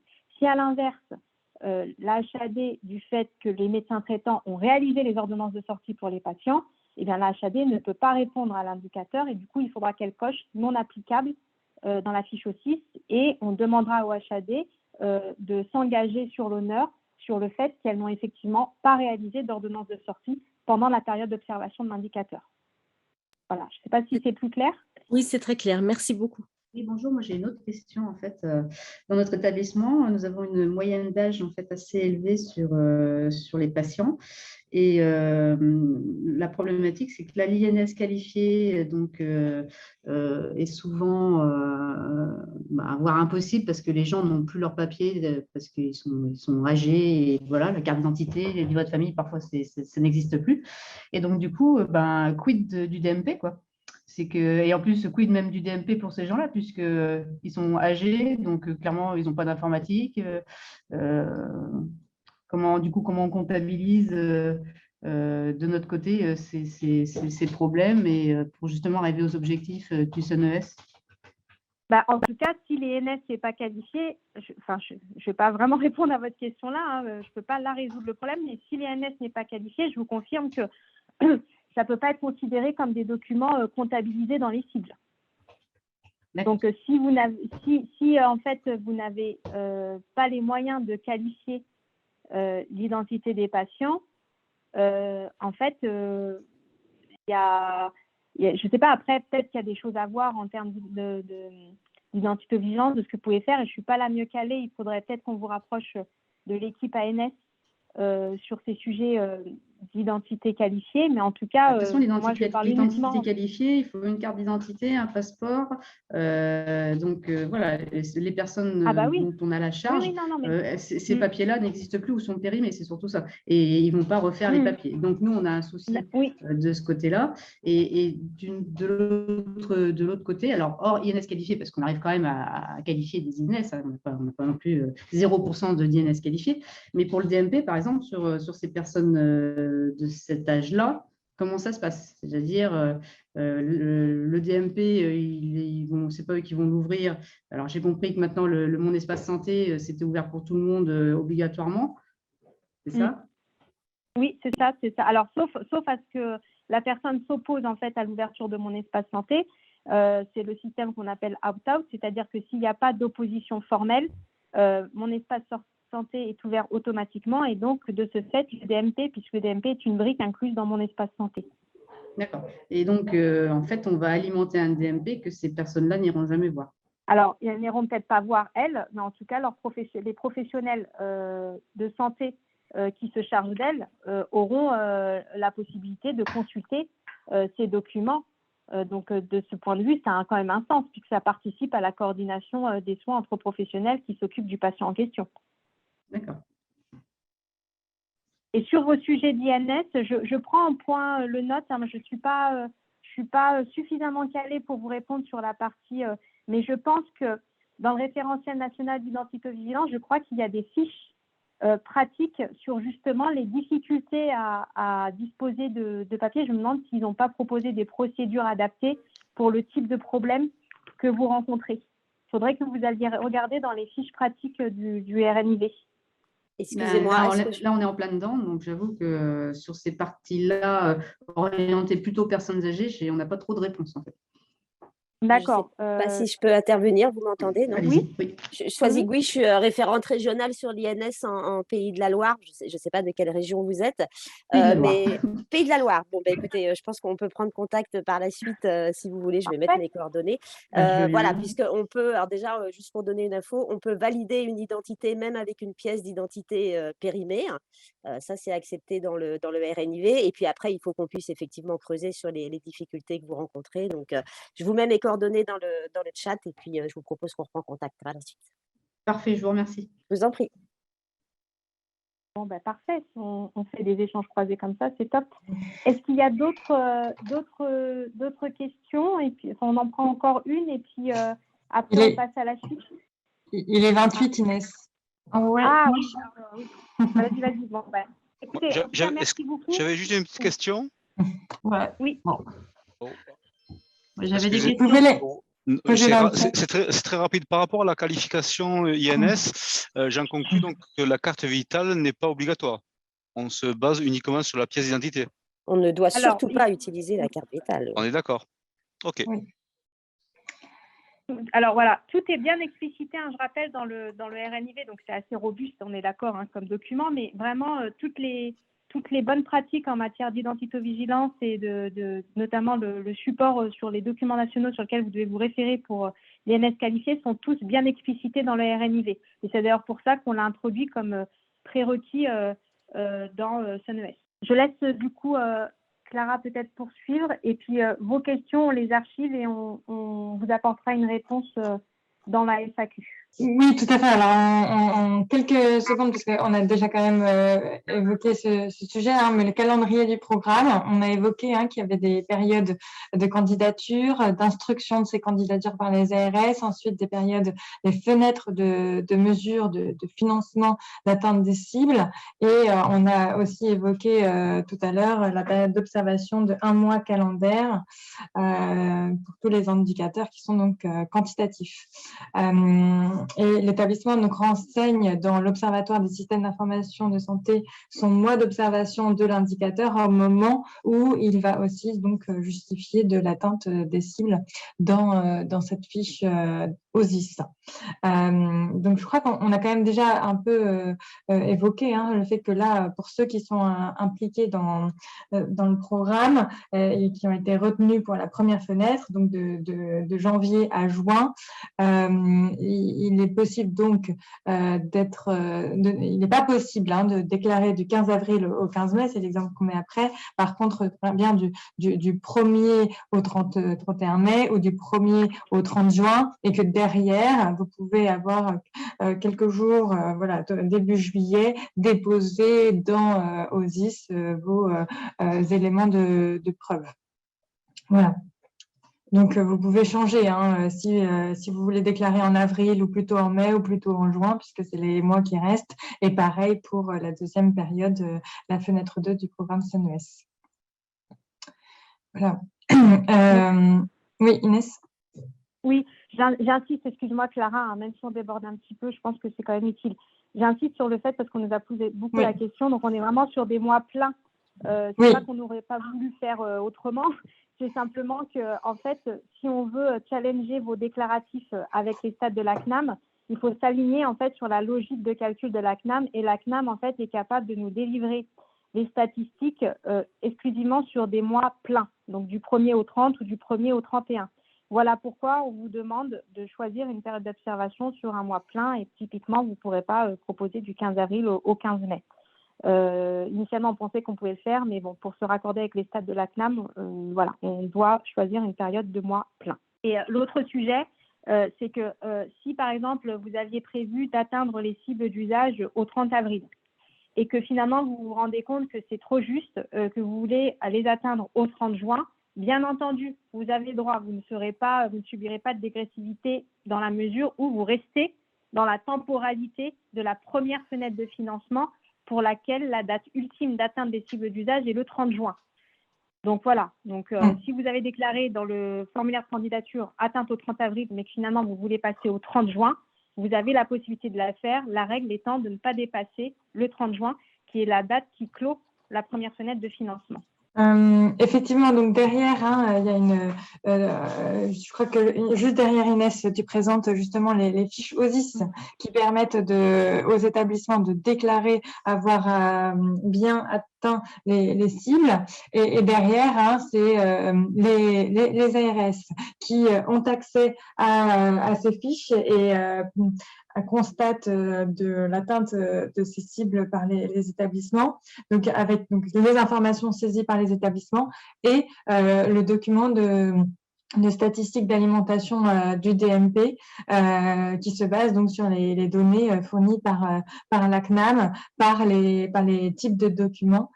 Et donc, c'est effectivement ce que tu viens de dire, Inès, on a ces statistiques au mois calendaire. Donc, pour pouvoir faire le rapprochement, c'est pour ça qu'on demande aussi que les informations saisies par les établissements soient par mois calendaire. Et d'ailleurs, une partie de ces statistiques seront publiées pour une visibilité de la part des établissements sur la page hôpital, dans l'espace Ségur du site de l'ANS. Prochainement, ça sera, n'hésitez pas à regarder, il y a 2 pages web qui sont les plus importantes quand on parle Ségur pour les établissements de santé. C'est bien la page du programme SONES sur le site du ministère et la page hôpital Ségur du site de l'ANS où vous retrouvez tous les documents qui vous intéressent. Et on a donc tout à l'heure évoqué, en cas de non-atteinte des cibles en fenêtre 1, l'établissement bascule donc automatiquement sur la fenêtre 2. Il faut évidemment prévenir l'ARS de sa région que ce sera le cas, mais derrière, c'est un report avec les conditions de financement et les cibles d'usage un peu augmentées de la fenêtre suivante. Il est aussi possible, même si on ne le souhaite pas, que l'établissement souhaite plutôt annuler sa candidature, notamment par rapport à un ou plusieurs domaines. Il y avait beaucoup de questions, par exemple, sur la partie biologie, imagerie, même si c'est pas souhaité et que n'hésitez pas à reposer vos questions dans le cadre d'autres événements ou d'autres canaux de communication, c'est aussi possible. Je te laisse la main, Inès, sur la partie fiche OSIS. Oui. Alors, juste, on vient d'avoir confirmation pour la personne qui demandait une ordonnance de sortie. Donc, non, les ordonnances de sortie scannées ne sont pas éligibles. Voilà. Alors, sur la partie fiche OSIS, donc, on voulait vous donner, alors vous avez peut-être regardé, mais bon, ça ne mange pas de pain de le partager ensemble, un aperçu de l'accès à OSIS pour la partie SONES. Donc, lorsque vous avez, donc déjà, la première des choses, c'est vous assurer que vous avez bien accès à l'OSIS. Ensuite, une fois que vous avez accès à l'OSIS, donc si vous n'avez pas accès à l'OSIS, vous pouvez transmettre cette information à l'adresse djossun@santé.gouv.fr. Donc, lorsque vous avez accès à l'OSIS, donc vous voyez à gauche, vous avez tout un tas de briques. Et donc, il vous faudra aller sur la brique relative à SONES. Vous cliquez dessus et ça vous permettra de rentrer, entre guillemets, dans l'univers SONES. Donc, vous avez une page qui est introduite par un texte de présentation de SONES. Et ensuite, en dessous, vous avez les fenêtres de financement. Et donc, il faut que vous cliquiez sur la fenêtre de financement sur laquelle, en fait, vous êtes engagé à atteindre les cibles d'usage. Et c'est important de cliquer là-dessus dans la mesure où, en fonction de votre fenêtre de financement, les fiches indicateurs vont venir, en fait, être personnalisé avec la cible d'usage nationale, puisque vous avez compris que les cibles d'usage nationales, elles évoluent en fonction des fenêtres de financement sur lesquelles vous vous situez. Ensuite, vous avez une fiche indicateur, une fiche par indicateur. Donc là, si on regarde l'indicateur relatif à la lettre de liaison de sortie, donc vous avez le coche non applicable. Non applicable, bon, ça va concerner, donc, par exemple, donc pas sur la LDL, mais sur l'ordonnance de sortie, les HAD qui ne produisent pas d'ordonnance de sortie. Et sinon, les non applicables, mais bon, il n'y a pas forcément de sens à ce que vous remplissiez ça si vous êtes censé atteindre les cibles d'usage. Ça va être, par exemple, les établissements pendant la période d'observation qui, par exemple, n'ont pas eu de patients disposant d'un DMP et qui, du fait, ne peuvent pas remplir l'indicateur puisqu'ils n'ont pas eu le socle DMP qu'ils doivent alimenter. Mais bon, normalement, voilà, ça ne devrait pas, j'espère, pas trop se produire. Du coup, et bien entendu, si vous cochez non applicable, eh bien, forcément, on considère qu'à l'exception de la HAD sur la partie ordonnance de sortie, vous n'aurez pas atteint les cibles du domaine 1 et donc, du coup, vous ne serez pas rétribué en conséquence. Ensuite, on vous demande du coup de saisir la période de mesure de l'indicateur. Donc, c'est là, cette fameuse histoire de mois plein. C'est à ce moment-là que vous choisissez le mois, mars. Donc, mars, on considère que c'est du 1er mars au 31 mars. D'accord ? Donc, ça correspond au mois durant lequel, en fait, vous observez votre indicateur, c'est-à-dire que vous avez démarré la mesure de l'indicateur au 1er mars pour la clôturer au 31 mars. Ensuite, on vous demande de dénombrer le nombre de séjours pendant la période qui correspondent aux séjours pendant la période d'observation. Donc là, par exemple, vous avez eu 100 séjours. Et donc, ça correspond en fait au dénominateur de la formule de calcul, l'aide de liaison de sortie. Et ensuite, on vous demande, là, le 65, de dénombrer le nombre de séjours pour lesquels, en fait, vous avez alimenté le DMP d'une LDL référencée avec une INS qualifiée. Et donc là, l'établissement test déclare que sur 100 séjours pendant la période d'observation, il a alimenté le DMP aux exigences NES pour un nombre de séjours équivalent à 65. Et donc, l'établissement est à 65%. Le 65%, c'est un calcul automatique qui est très simplement le numérateur sur le dénominateur multiplié par 100. Et donc, la valeur cible étant 69%, la fiche indicateur va vous mettre atteinte de la cible non de manière automatique puisqu'elle fait le comparatif entre ce que vous avez déclaré, le 65%, et la valeur cible nationale sur la première fenêtre de financement qui est, je crois que ce n'était pas la première, je crois que c'est la troisième, 69%. OK. Ensuite, on vous demande de détailler les modalités de calcul. Donc, c'est dans cette PJ-là que vous pouvez effectivement préciser ce que recouvre votre notion de séjour. Ça peut être toujours intéressant d'avoir cette information-là si derrière les ARS vous questionnent.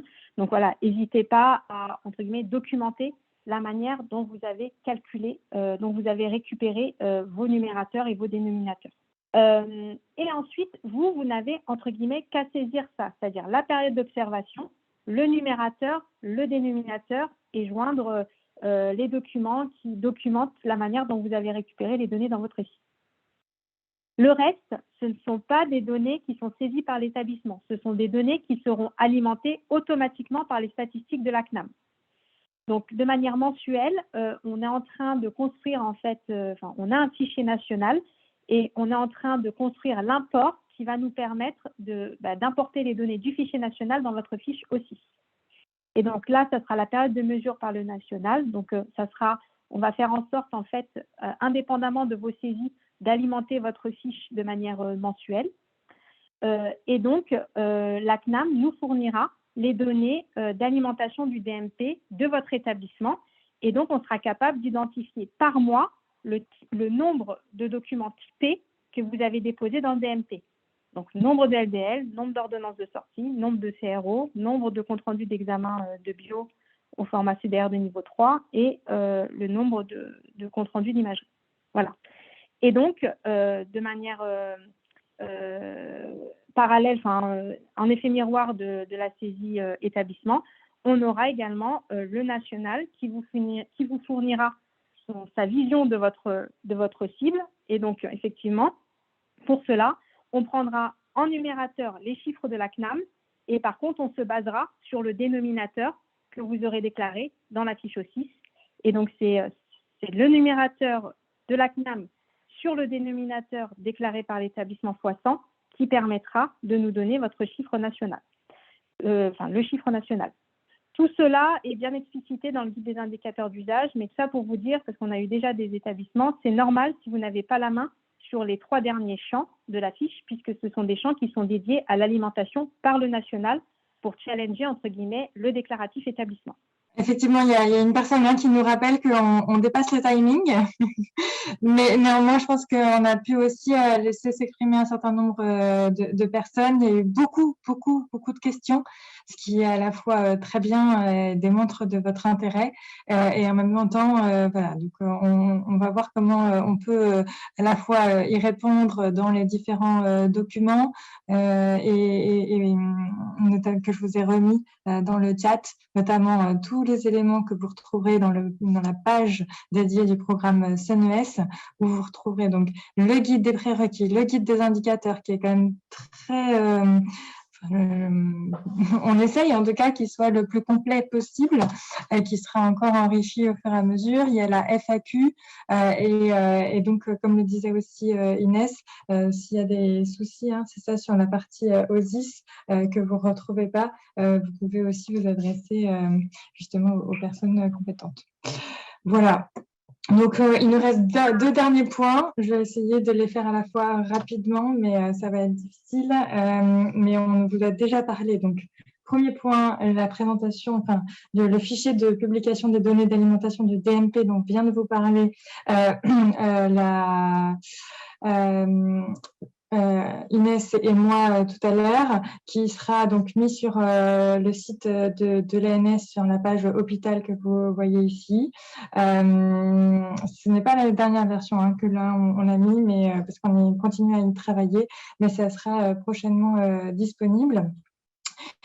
Aujourd'hui, en fait, vous allez voir que sur la partie compte-rendu d'examen de biologie médicale, on a mis que les données n'étaient pas disponibles. C'est parce que c'est pas encore, mais ce sera le cas prochainement au format CDR de niveau 3.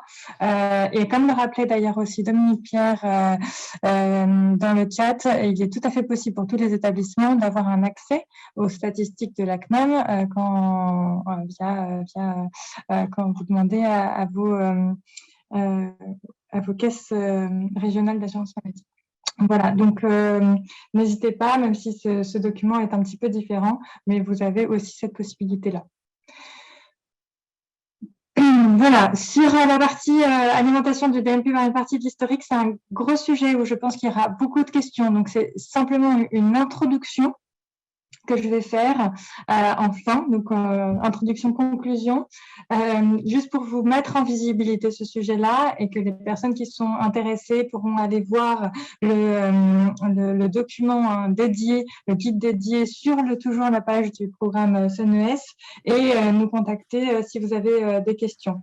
Donc, c'est un bonus qui est venu avec l'ouverture de mon espace santé et une importante demande des patients et des associations de patients d'obtenir dans leur DMP non seulement les documents en flux, tous les nouveaux documents là dont on a parlé, mais aussi les documents pertinents qui seraient historisés notamment dans le DPI des établissements et plus globalement dans les logiciels métiers. Là, il ne s'agit pas de reprendre tous les documents, évidemment, c'est bien des documents de synthèse qui sont les plus pertinents. Et donc, ça, c'est aussi à l'établissement de choisir quels sont les documents, plutôt les lettres de liaison, les comptes rendus opératoires qui seraient pertinents pour les patients. Et donc, c'est dans cette dynamique-là, avec le déploiement de mon espace santé, qu'on a mis en place un dispositif supplémentaire de financement, un bonus, au même titre que le bonus de compte rendu opératoire. Il suit la même logique du programme SUNES avec les différentes fenêtres de financement et on a ajouté, pour ne pas léser les autres indicateurs, on a ajouté un financement complémentaire de 8,5 millions d'euros aux 158 millions d'euros qui étaient dédiés au volet 1. En effet, donc comme je l'ai dit tout à l'heure, on l'ajoute dans le domaine numéro 1, document de sortie, au même titre que le compte rendu opératoire. C'est le 4e indicateur de ce domaine 1 du volet 1. Et donc, vous avez l'indicateur sur le slide, sur le fait que c'est parmi les patients qui sont déjà venus, évidemment, on ne va pas faire un historique sur des patients qu'on ne connaît pas. Il s'agit de mesurer le taux de séjour pour lesquels au moins un document datant d'un ancien séjour. Donc, vous voyez que c'est assez, c'est assez atteignable dans le sens où c'est un document. Évidemment, si vous en voulez mettre beaucoup plus en fonction de ce qui est dans le DPI, vous pouvez. Et donc, il fait l'objet d'une alimentation du DMP. Et là encore, l'idée, c'est de reformater ce document s'il n'avait pas d'en-tête avec notamment les informations du patient et l'INS qualifié, pour quand même être aussi raisonnable dans l'alimentation du DMP et ne pas mettre un document qui ne concernerait pas la bonne personne. Donc, il y a tout un tas de modalités à la fois organisationnelles, techniques, juridiques qui sont détaillées dans un guide dont je vais pouvoir mettre le lien dans le chat qui est déjà disponible sur la page SunES et qui, comme le dit Inès, c'est une nouvelle instruction, qui est une troisième instruction qui va être publiée prochainement, qui s'ajoute pour un financement complémentaire pour les établissements qui souhaiteraient s'intégrer dans ce domaine. Donc, c'est un indicateur supplémentaire. Donc, on avait bien, si on reprend les slides précédents, 3 indicateurs dans le domaine 1 document de sortie. Et là, on en rajoute un. Donc, pour tous ceux qui se sont déjà inscrits dans la fenêtre 1 pour atteindre les cibles d'usage dans la fenêtre en cours, il y aura un formulaire dédié de candidature pour pouvoir se positionner sur ce bonus. Et c'est aussi un formulaire pour ceux qui se sont positionnés. En tout cas, il faut avoir pour se positionner sur ce bonus, déjà candidaté ou avoir été retenu à une précédente fenêtre, en tout cas à date. Voilà, avec un formulaire extrêmement simple de candidature qui vous permet de vous positionner, de candidater pour pouvoir atteindre les cibles d'usage du coup d'ici la fin d'année. Effectivement, on est assez... c'est un timing assez serré, mais pour tous les établissements qui souhaitent se positionner, c'est tout à fait possible. Et si ce n'est pas possible pour vous, alors vous attendez la prochaine fenêtre de candidature. Sachant que le taux de 10% qui est attribué pour le montant forfaitaire à ce bonus n'est pas calculé en fonction de la fenêtre dans laquelle vous allez atteindre la cible d'usage de ce bonus, mais par rapport à la fenêtre dans laquelle vous allez atteindre la cible d'usage du domaine 1 avec les lettres de sortie et de liaison de sortie et ordonnance de sortie. Voilà. Vous les obtiendrez évidemment au moment où vous atteindrez les cibles, mais les 10% sont calculés par rapport au domaine 1. Je me doute qu'il y a peut-être beaucoup de questions sur le sujet. Je vais quand même proposer qu'on en arrête là pour ce sujet. Il y a ce guide, je vous invite à aller le lire pour ceux que ça intéresse. Et si vous avez encore des questions, de vous adresser à nous. Voilà, donc Inès, de corpus documentaire du programme. Merci. Non, merci beaucoup. C'était la première, donc je pense qu'il va falloir qu'on revoie peut-être, il se peut qu'on en refasse d'autres parce qu'il y a un besoin d'accompagnement sur ces cibles d'usage qui est totalement compréhensible. Et puis on s'inscrit aussi dans cette logique d'accompagnement. Notre objectif, c'est vraiment que le plus d'établissements possible réussissent à atteindre les cibles d'usage et bénéficient des financements. Donc, on va réfléchir à la possibilité de planifier d'autres webinaires de ce type. Comme c'était la première, on s'était dit 1h30. Bon, on voit que c'est un peu short, donc je pense que la prochaine, ça sera plutôt 2 heures.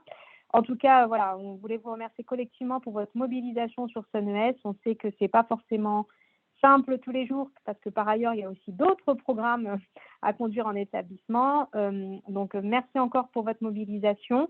Nous, on se tient vraiment avec les ARS dans une logique d'accompagnement à vos côtés. On va faire en sorte d'enrichir la FAQ de vos questions. Donc, nous, on est vraiment en étroite communication quasi quotidienne avec l'ensemble des ARS. Donc, dès que les documents sont mis à jour, dès que la FAQ est bien mise à jour également, il y aura déjà une première version d'ici cette semaine et je pense qu'on implémentera la FAQ de vos questions dans un second round d'ici la semaine prochaine. Moi, le mot que je peux vous donner, c'est vraiment, n'hésitez pas à consulter régulièrement la page SunES pour être sûr d'être à jour sur les documents de référence. Et n'hésitez pas à solliciter, mobiliser vos références SunES et ne pas rester bloqué si vous rencontrez des difficultés par rapport à l'atteinte des cibles d'usage ou par rapport à l'atteinte des prérequis. Un grand merci et on se dit à très bientôt. Au revoir.